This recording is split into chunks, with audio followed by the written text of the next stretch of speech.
السلام علیکم ورحمۃ اللہ تعالی وبرکاتہ۔ وعلیکم السلام۔ مفتیان کرام اہل سنت کی بارگاہ میں یہ سوال گزارش ہے کہ ایک شخص نے اپنے گھر میں قربانی کے لیے ایک بکرا پال رکھا تھا، لیکن اچانک اسی گھر میں ایک شخص سیریس کنڈیشن میں چلا جاتا ہے، اچانک بیمار ہوتا ہے، تو گھر والے جلدی میں اسی کو صدقہ کے طور پہ لے لیتے ہیں، اور جس طرح ایک رسمن کرتے ہیں کہ ہم نے چارپائی کے گرد گھما دیا کہ یہ بچہ ہی چکر لگوا دیتے ہیں کچھ۔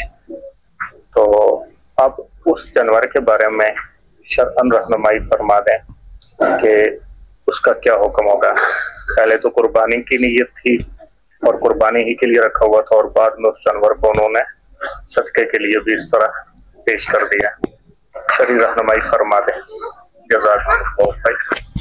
جی وعلیکم السلام ورحمۃ اللہ وبرکاتہ۔ آپ کا سوال ہے کہ قربانی کی نیت سے لیا گیا بکرا صدقہ دے دیا گیا تو اب کیا شرعی حکم ہوگا؟ جی محترم، جو قربانی کی نیت سے بکرا لیا گیا تھا وہ قربانی کے لیے ہی رہتا تو یہ تو بہتر تھا، بہرحال صدقہ کر دیا گیا ہے۔